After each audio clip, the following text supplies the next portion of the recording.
Section 8.3a, geometric sequences and series. Moving on now from arithmetic sequence. Remember, an arithmetic sequence was one in which we would add the same number to get to the next term in the sequence.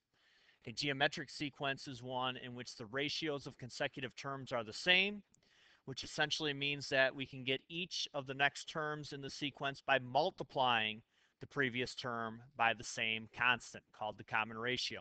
So we add the same term, called the common difference in an arithmetic sequence. We multiply by the same term, called the common ratio for a geometric sequence. The nth term of a geometric sequence is found by taking the first term times the common ratio raised to the n minus 1 power.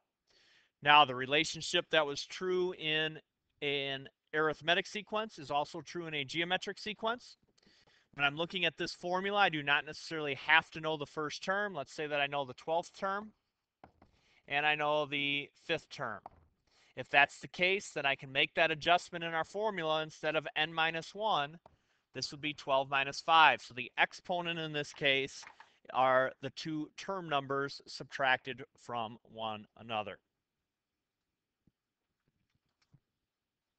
Examples of geometric sequences. The nth term is 2 to the n power, so I can plug in 1.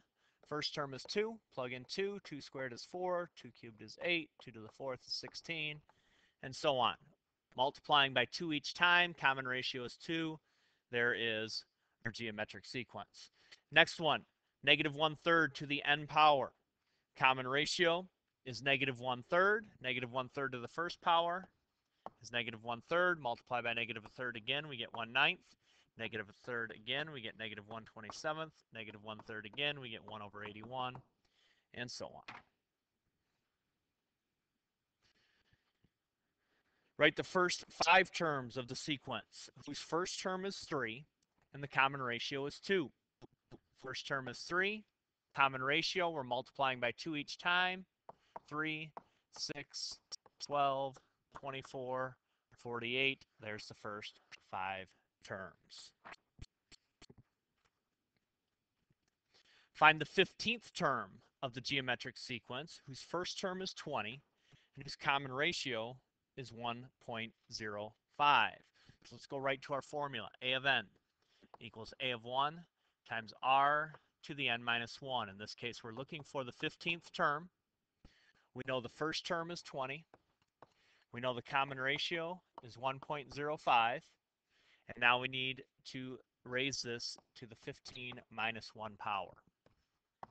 So in your calculator, you're going to plug in 20 times 1.05 to the 14th power.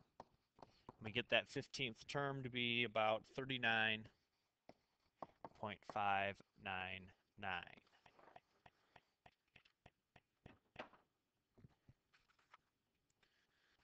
Find the formula for the nth term of the geometric sequence, then find the 9th term. So let's first come up with our formula. We know it's a geometric sequence. We're looking for a formula for this nth term. We know the first term. We know the common ratio.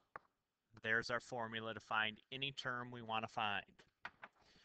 Now we want to go ahead and find that 9th term. So a of 9 is 5 times 3 to the 9 minus 1. So in your calculator, you're going to put in 5 times 3 raised to the 8th power. And the 9th term of that sequence is going to be 32,805.